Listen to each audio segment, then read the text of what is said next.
Hello बच्चों, welcome to our YouTube channel Taiyari digital academy. चलिए दोस्तों, जैसे कि इसके पहले हमने 3 लेक्चर ले लिए थे, ठीक है। तो इसमें हमने यहाँ तक पढ़ा दिया था जो आपका लघु बीजाणु जनन था, ठीक है। तो इसको हम पढ़ा दिए थे, क्या है कैसे पूरा कंप्लीट हो चुका है, ठीक है। इसके पहले 2 से 3 वीडियो है, तो आप उनको अच्छी तरह से जाइएगा, वॉच कर लीजिएगा। जो भी आपके पीछे के लेक्चर छूट गए हों अच्छे से देख लीजिएगा, ठीक है। अब हम चल रहे हैं कहाँ से, अब हम नए टॉपिक में चल रहे हैं जिसका नाम है लघु बीजाणु एवं परागकण, ठीक है। इसको स्टार्ट कर रहे हैं। देखिए, जैसे कि आप देख सकते हैं कि परागकण अगुणित होता है। क्या होता है? जो परागकण होता है, 1 मिनट में थोड़ा पेन चेंज कर ले रहा हूं पहले।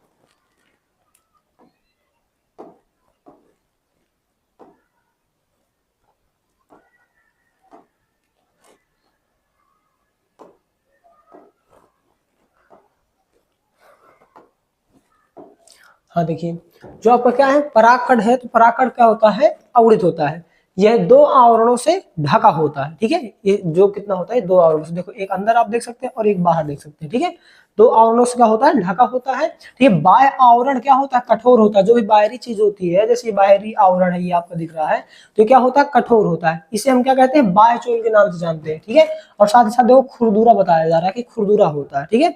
तो जो बाह्य आवरण होता है, ये कठोर एवं कैसा होता है? खुरदुरा होता है, ठीक है। जिसे हम किस नाम से जानते हैं? जिसे हम बाह्यचोल के नाम से जानते हैं, जिसे हम बाह्यचोल कहते हैं, ठीक है। इसके बाद बताया जा रहा है कि इसका जैविक अपघटन नहीं होता है। जैविक अपघटन का मतलब है कि यह पूरा रूपांतरित किसी चीज में नहीं हो पाता, ठीक है। इसका क्या होता है? इसका जैविक अपघटन नहीं होता है। इसी कारण क्या बोला गया? इसी कारण जो आपके परागकण होते हैं, तो क्या हो जाते हैं? परागकण पराग नली क्या करते हैं? परागकण लंबे समय तक अवशेष के रूप में बचा रह सकता है। जो आपका क्या होता है, जो आपका देखिए यहाँ पे जो आपके बाह्य आवरण होता है, तो इसका क्या होता है? जैविक अपघटन नहीं होता है। जिसके कारण से क्या होता है कि जो आपके ये परागकण होते हैं, ये लंबे समय तक अवशेष के रूप में बचे रह सकते हैं, मतलब वहीं इकट्ठे रह सकते हैं। क्यों? क्योंकि इनका क्या होता है? जैविक अपघटन नहीं होता है, ठीक है। फिर बताया गया कि इनमें जनन छिद्र होते हैं। क्या होते हैं?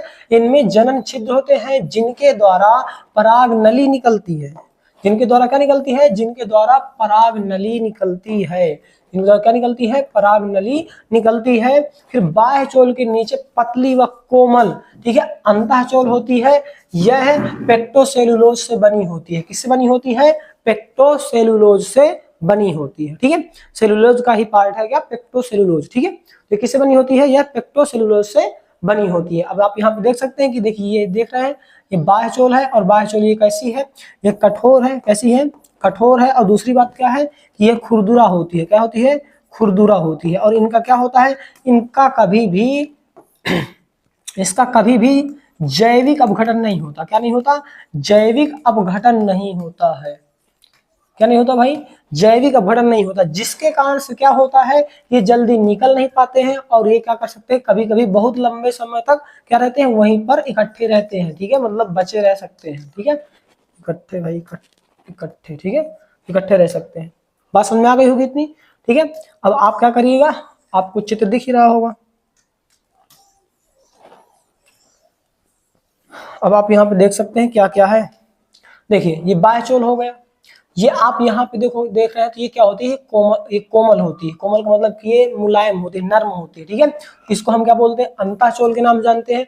और देखिए, इसमें ये बताया गया कि ये किसकी बनी होती है? पेक्टोसेलुलोज की। ये आपका बहुविकल्पी में आ सकता है, एमसीक्यू में, कि क्या हो, ये काहे की बनी होती है अंतःचोल? तो पेक्टोसेलुलोज से बनी होती है। फिर देख सकते हैं ये जो चीज है आपका, ये क्या है? कायिक केंद्रक है। कैसा केंद्रक? कायिक केंद्रक है। इसको आप देख सकते हैं, ठीक है। तो ये जनन कोशिका है, ठीक है। और यहाँ पे आप देख सकते हैं तो ये जनन केंद्रक है, ठीक है। यहाँ पे समझिएगा, ये जो आपका ये इस तरह से दिख रहा है, ये क्या है? जनन केंद्रक है। और ये आपका जो दिख रही है, तो ये जनन कोशिका है, ठीक है। कोशिका के अंदर ही क्या पाया जाता है? केंद्रक पाया जाता है। फिर ये क्या है? ये आप देख रहे हैं जो, तो ये आपका जनन छिद्र है, जिससे क्या होती है? पराग नली निकलती है। देखो लिखा ना, जनन छिद्र से ही क्या निकलती है, पराग नली निकलती है। ठीक है, ये किसकी है, परागकण की संरचना। एक ये है और दूसरा आप यहाँ भी देख सकते हो वही चीज है यहाँ भी। ठीक है, जो भी खाली स्थान ऐसा है उसको हम क्या बोलते हैं, रितिका के नाम जानते हैं। देखो ये बाह्य चोल है, ये आप यहाँ देख सकते हो, ये अंतःचोल है, ये आपका वही जनन छिद्र है। ठीक है, जो भी यहाँ पे था, और ये यहाँ पे आप देख सकते हैं वही जनन कोशिका, इसी के अंदर केंद्रक पाया जाएगा। और ये अंदर जो है तो वर्धी कोशिका का केंद्रक पाया जाता है, वर्धी कोशिका का केंद्र, जिसे हम कायिक केंद्रक नाम से भी जानते हैं। ठीक है, तो दो इमेज थी मैंने जिसमें दोनों को क्या कर दिया, आपको बता दिया, समझा दिया। ठीक है, अब आगे चलते हैं। अब देखिए हमें क्या करना है कि जो पराग कोष होता है, ठीक है, क्या होता है, जो पराग कोष होता है इसका स्फुरदन हमें पढ़ना है, या इसी को हम कह सकते हैं नर युग्मकोद्भिद का विकास। किसका, नर युग्मकोद्भिद का विकास। ठीक है, हमें पढ़ना है, देखना समझना है। देखिए हम पराग कोष का स्फुरदन में समझ सकते हैं कि पराग कोष के स्फुरदन के समय मध्य स्तर व टेपिटम स्तर नष्ट हो जाती है। क्या हो जाती है, जो आपका पराग कोष रहता है तो पराग कोष के स्फुरदन के समय, मतलब उसके विकास के समय क्या होगा, जो आपकी मध्य स्तर होती है और जो आपकी क्या सबसे बीच वाली होती है टेपिटम, तो इन दोनों, ये दोनों क्या हो जाती है, नष्ट हो जाती है। और नष्ट होने के बाद इसमें केवल बच जाती है केवल और केवल बाह्य त्वचा व अंतः त्वचा रह जाती है। ठीक है, तो सबसे पहला काम आपका क्या है कि जब भी क्या होगा जब भी पराग कोष का स्फुरदन होगा तो आपको बात एक याद रखनी है कि जो आपकी बाह्य त्वचा रहेगी, ठीक है, बाह्य त्वचा, और जो आपकी क्या रहेगी, जो टेपिडम रहेगी, ये दोनों क्या हो जाएंगी, नष्ट हो जाएंगी। क्या हो जाएंगी, नष्ट हो जाएंगी। और बचेगी कौन सी, अंतः त्वचा। कौन सी, अंतः त्वचा। केवल बाह्य त्वचा व अंतः त्वचा रह जाती है। अच्छा सॉरी, और जैसे 4 लेयर है, समझिएगा 4 लेयर है इस प्रकार, सपोज करो 4 लेयर है। ये कौन सा है, ये बाह्य त्वचा है, बाह्य त्वचा। और ये कौन सा है, ये मध्य है। ठीक है, और ये तीसरी जो होती है टेपिटम होती है। और ये जो अंत में लास्ट होती है ये अंतः त्वचा होती है। ठीक है, अंतः। तो अब देखिए कि ये बाह्य त्वचा और ये जो अंतः त्वचा है, ये दोनों क्या करती हैं, बच जाती हैं। बाकी जो आपकी टेपिटम है और जो आपकी मध्य त्वचा है, तो ये दोनों क्या हो जाती है, नष्ट हो जाती है। कब, जब नर युग्मकोद्भिद का विकास होता है, मतलब कि पराग कोष का स्फुरदन होता है। ठीक है, बात समझ में आ गई होगी वैसे। तो देखिए आगे करते हैं काम।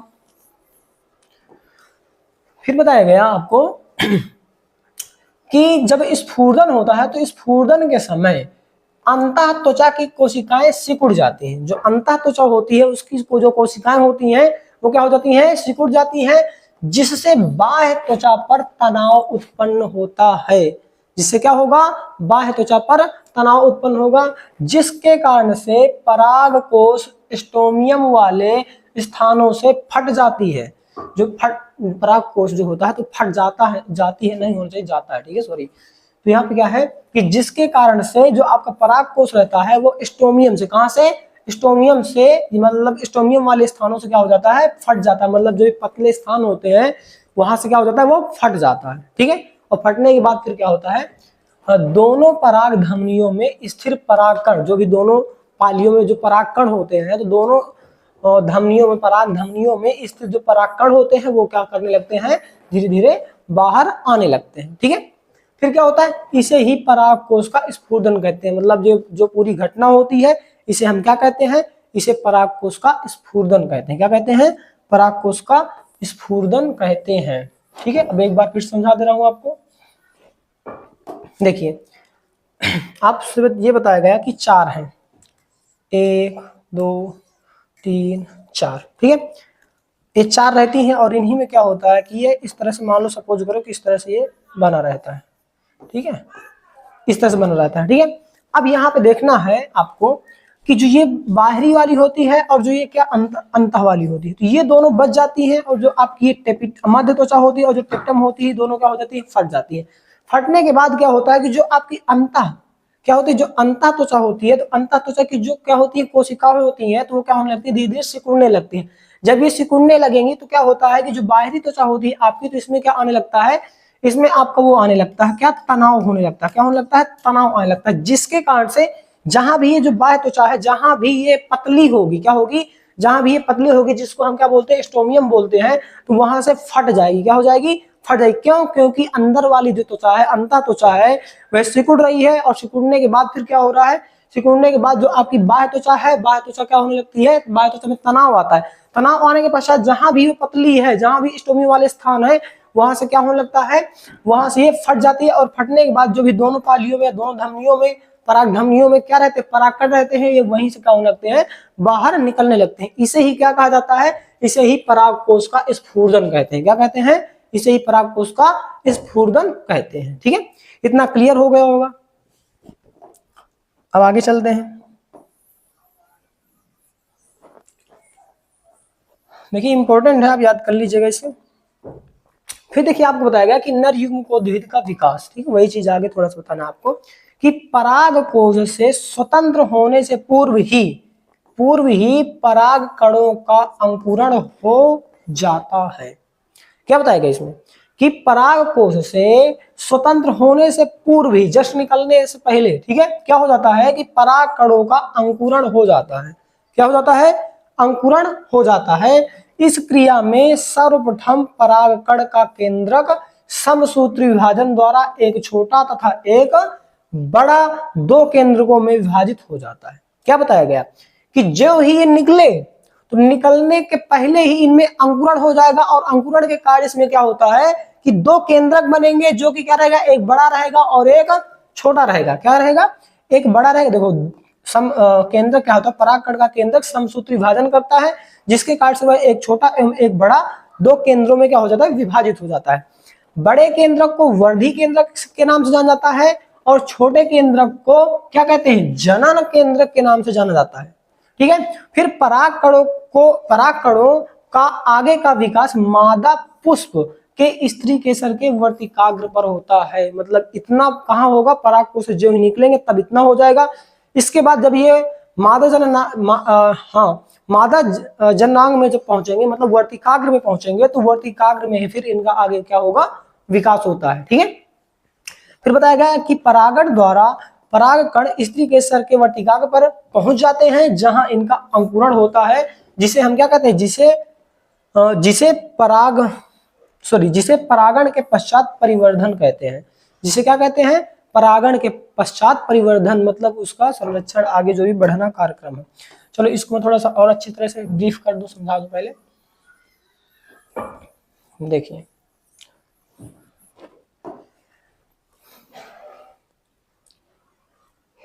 समझिएगा, यहां पर समझा रहा हूं। ठीक है, जैसे क्या हुआ कि सपोज करो आप, ठीक है, कि ये आपका परागकोश था, सपोज करना थोड़ा सा। ठीक है, मान लीजिए परागकोश था, ठीक है, और यहां से क्या हुआ, निकले केंद्रक यहां से परागकोश से परागकण निकले। परागकण जब निकलेगा, मान लो ये है, तो क्या करेगा, ये सबसे पहले समसूत्री विभाजन करेगा। क्या करेगा, समसूत्री विभाजन करेगा। समसूत्री विभाजन करने के पश्चात क्या बनाएगा, रुको थोड़ा सा, समसूत्री विभाजन करेगा, तो समसूत्री विभाजन करके दो केंद्रक बनाएगा, एक छोटा और एक बड़ा।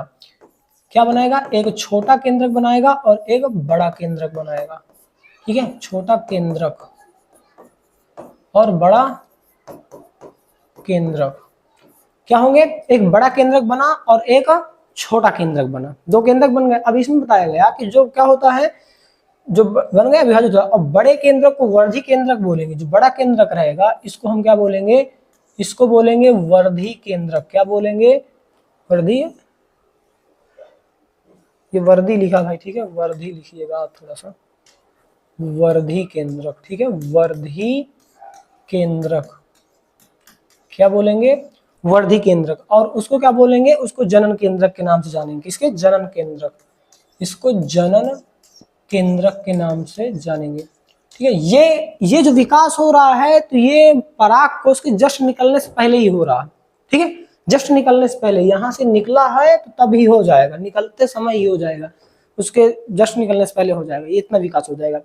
इसके आगे का जो विकास होता है, तो जो क्या होता है, जो मादा जननांग अंग होता है, जो मादा जननांग अंग क्या होता है, वर्तिकाग्र। भाई चित्र नहीं बन रहा, ठीक है, मुझसे नहीं बन रहा थोड़ा सा। तो मादा जननांग जो होता है क्या होता है, वर्तिकाग्र। तो वर्तिकाग्र ऊपर रहता है, तो फिर क्या होता है कि वर्तिकाग्र में जब ये पहुंच जाते हैं, जब ये क्या कर जाते हैं, वर्तिकाग्र में पहुंच जाते हैं, तब इनका आगे क्या होता है, आगे इनका विकास होता है। बस इतना होता है, ठीक है। फिर इसमें बताया गया कि फिर वहीं पे इनका क्या हो, ये क्या होते हैं, ये अंकुरित होते हैं, आगे बढ़ते हैं, ठीक है, जिसे हम क्या कहते हैं, जैसे परागण के पश्चात हम क्या बोल देते हैं, परिवर्धन बोलते हैं। क्या बोलते हैं, परिवर्धन। मतलब जब ये आगे उगते हैं, बढ़ते हैं थोड़ा थोड़ा सा, और इनका आकार बढ़ता है, वृद्धि होती है इनके आकार में और इनकी अन्य कोशिकाओं में, तो फिर उसको हम क्या बोलते हैं, जब ये परागण के पश्चात घटना होगी तो इस वजह से उसको हम क्या बोल देते हैं, परिवर्धन बोल देते हैं। क्या बोल देते हैं, परिवर्धन। मतलब उनका संरक्षण, उनका भरण पोषण, ठीक है, ये चीज हो जाती है। तो यदि पूछा जाए आपसे कि ये बताइए कि परिवर्धन कहाँ पे होता है, नर जननांग में या मादा जननांग में, तो आप लोग क्या बोलेंगे कि परागकणों का परिवर्धन किसमें होता है, वर्तिकाग्र में, अतः मादा जननांग में होता है। बात समझ में आई। ये आपका था परागकोश का स्फुटन हो गया, और ये नर उद्भिद का क्या हो गया, विकास हो गया, ठीक है। अब हम बात करते हैं, जिस प्रकार से हमने अभी नर जननांग के परागकोश की बात की, उसी प्रकार से अब हमें बात करना है मादा जननांग के अंडक की। किसकी, मादा जननांग के अंडक की, ठीक है। तो देखिए अंडक के विषय में हम बात करें तो ये क्या होता है कि प्रत्येक अंडक में 3 भाग होते हैं। पहला होता है अंडाशय, दूसरा होता है वर्तिका, तीसरा होता है वर्तिकाग्र। ये देख रहे हैं कि ये जो वर्तिकाग्र है ना यहाँ, तो जब वो आते हैं तो उनका यही वर्तिकाग्र पर ही परागण के कारण आएंगे यहाँ पे, कि कौन आएंगे, परागकण। जब आएंगे तो यहीं पर उनका क्या होता है, विकास होता है, और ये परागण के बाद होगा तो जो विकास होता है उसे हम क्या बोलते हैं, परिवर्धन बोलते हैं, ठीक है। तो अब यहाँ पे आप देख सकते हैं, ठीक है, कि ये आपका क्या है, ये आपका मादा जननांग है, जिसको हम क्या बोलते हैं, अंडक के नाम से जानते हैं, ठीक है, या हम इस तरीके से जायांग भी कहते हैं इसी को। तो देखिए यहाँ पे देख सकते हैं, ये देखो बीजांड की फिर आगे संरचना है। तो देखिए प्रत्येक अंडक में 3 क्या होते हैं, 3 भाग होते हैं। पहला क्या होता है, अंडाशय, दूसरा क्या होता है वर्तिका, तीसरा क्या होता है वर्तिकाग्र। अब देखो यहाँ बताना है कि अंडक का निचला भाग अंडाशय कहलाता है, ठीक है, जो निचला भाग रहेगा वो क्या कहलाएगा, अंडाशय कहलाएगा, ठीक है। इसके अंदर बीजांड पाया जाता है, ये देखो आप बीजांड देख सकते हो, इसके अंदर बीजांड पाया गया, और जो निचला भाग हुआ है यहाँ तक का, तो इसको हमने क्या बोल दिया, अंडाशय बोल दिया। फिर आगे बताया गया है कि अंडक के ऊपर एक पतली नली के समान रचना जो होती है उसे हम बोलते हैं वर्तिका। क्या बोलते हैं, देखो यहाँ से यहाँ तक की जो संरचना रहेगी उसको बोलेंगे वर्तिका। इसके ऊपर जो रहेगा उसको लास्ट में बोल देते हैं हम क्या, वर्तिकाग्र बोल देते हैं, ठीक है। यहाँ बताया गया कि होती है वर्तिका होती है, तथा वर्तिका के ऊपर जो घुंडी के समान, किसके, घुंडी के समान रचना होती है उसे वर्तिकाग्र कहते हैं। क्या कहते हैं, उसे वर्तिकाग्र कहते हैं। फिर बताया गया कि वर्तिकाग्र होती है, वर्तिकाग्र कहते हैं। फिर बताया गया कि अंडप, क्या बताया गया कि अंडप जो आपका होता है, तो अंडप पुष्प का मादा जननांग होता है, ठीक है। निषेचन के पश्चात अंडाशय फल में परिवर्तित हो जाता है, और जो बीजांड होता है वो बीज में परिवर्तित हो जाता है, मतलब कन्वर्ट हो जाता है। यहाँ तक बात समझ में आ गई होगी, ये बात मैंने पहले भी समझा दी है कई बार, ठीक है। क्लियर है, यहाँ तक बता रहा था ना कि आगे डिटेल में पढ़ेंगे। अब बताया गया कि बीजांड की रचना, जो स्ट्रक्चर अब क्या है, ओवैल्यू है, उसकी बात करते हैं, ठीक है। तो देखिए बताया गया है कि प्रत्येक बीजांड बीजांडासन से एक पतले व्रंत से जुड़ा होता है या जुड़ा रहता है, ठीक है, जिसे बीजांड व्रंत के नाम से जाना जाता है। किसके नाम जाना जाता है, जिसे बीजांड व्रंत के नाम से जाना जाता है। बीजांड का वह स्थान जहां से यह बीजांड वृत्त जुड़ा रहता है उसे नाभिका कहते हैं। क्या कहते हैं, उसे नाभिका कहते हैं। मतलब बीजांड वृत्त का वह स्थान जहां से बीजांड वृत्त जुड़ा रहता है उसे नाभिका कहते हैं। और बीजांड के अंदर बीजांड काय होता है, बीजांड काय के बाहर का आवरण बाह्य अध्यावरण कहलाता है, तथा अंदर का आवरण जो होता है तो अंतः अध्यावरण कहलाता है, ठीक है। फिर इसी से ही क्या होता है, निभाग निकलता है। इसके मध्य में भ्रूणकोश होता है, और भ्रूणकोश में 3 कोशिकाएं पाई जाती हैं, ठीक है, जो कि निभाग की ओर होती हैं, जिन्हें प्रतिमुख कोशिकाएं कहते हैं। क्या कहते हैं, जिन्हें प्रतिमुख कोशिकाएं कहते हैं। तथा मध्य में 2 स्वतंत्र ध्रुवीय केंद्रक पाए जाते हैं। और बताया गया कि बीजांड द्वार की ओर 3 कोशिकाएं पाई जाती हैं। इनमें मध्य में अंड कोशिका तथा इसके इधर उधर स्थित सहायक कोशिकाएं होती हैं।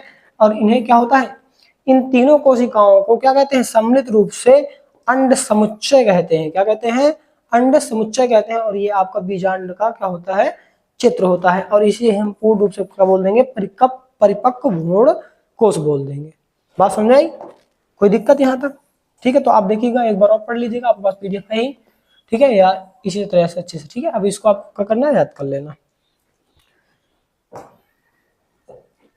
ये देखिए पूरा चीज वही है, ठीक है। यहाँ पे पूरा एक एक चीज देख सकते हैं, निभाग देख सकते हैं, प्रतिध्रुवीय कोशिकाएं देख सकते हैं, द्वितीय केंद्रक देख सकते हैं, भ्रूण कोष देख सकते हैं, बीजांड काय देख सकते हैं, अंड कोशिका देख सकते हैं, बाह्य अंतः अध्यावरण देख सकते हैं, ठीक है। ये बाह्य अध्यावरण है और इधर अंतः अध्यावरण है, ये बीजांड द्वार है, ये बीजांड वृत्त है। और नाभिका कहाँ, देखो नाभिका लिखा है कहीं, नाभिका यहाँ पे नहीं लिखा, ठीक है। इधर इसको रेफी देख सकते हैं, ठीक है, ये रेफी है, और ये जो दो अंदर की है तो ये हाइलम है, फिर ये सहायक कोशिकाएं हैं यहाँ पे, ठीक है। तो इस तरह से तीन, देखो ये दो केंद्रक भी आपको पता लगा है, ये देखो दो के यहाँ पे द्वितीय केंद्रक बताएगा ना, दो केंद्रक देख लिए आपने, भ्रूण कोष भी देख लिया, ये अंदर की जो कोशिकाएं, ये दोनों कोशिकाएं सहायक कोशिकाएं, जो ये वाली मेन कोशिका यहाँ पे, इसको अंड कोशिका के नाम से जाना जाता है, ठीक है। तो इस तरह से समझ सकते हैं आप लोग। अब देखिए कल हम लोग पढ़ेंगे प्राथमिक बीजाणु जनन कोशिकाएं, ठीक है, पीएमसी के विषय में, किसके, पीएमसी के विषय में पढ़ेंगे। फिर बीजांडों के प्रकार पढ़ेंगे, इनकी जो ट्रिक है, ठीक है, जानने के लिए इनकी जो ट्रिक है किस नाम से जान जाती है, ठीक है, तो उसको भी कल पढ़ेंगे। देखिए ट्रिक है, हम अब इसके लिए ट्रिक बनाए, ठीक है। ट्रिक है अरे सर अमन का काम है। अरे सर मतलब कोई काम हो जाता है कि हम बोल दें किसी को कि भाई जाओ तुम काम करो, तो उसी में कहा जा रहा है कि अरे सर अमन का काम है। तो ये फिर क्या है, बीजांड के जो प्रकार है उसमें हम पढ़ेंगे, ठीक है। तो ठीक है, अब फिर अगले वीडियो मिलते हैं, तब तक के लिए आप सभी लोग को जय हिंद, और हमारे वीडियो को थोड़ा सा लाइक कीजिएगा, शेयर कीजिएगा। Bye, take care.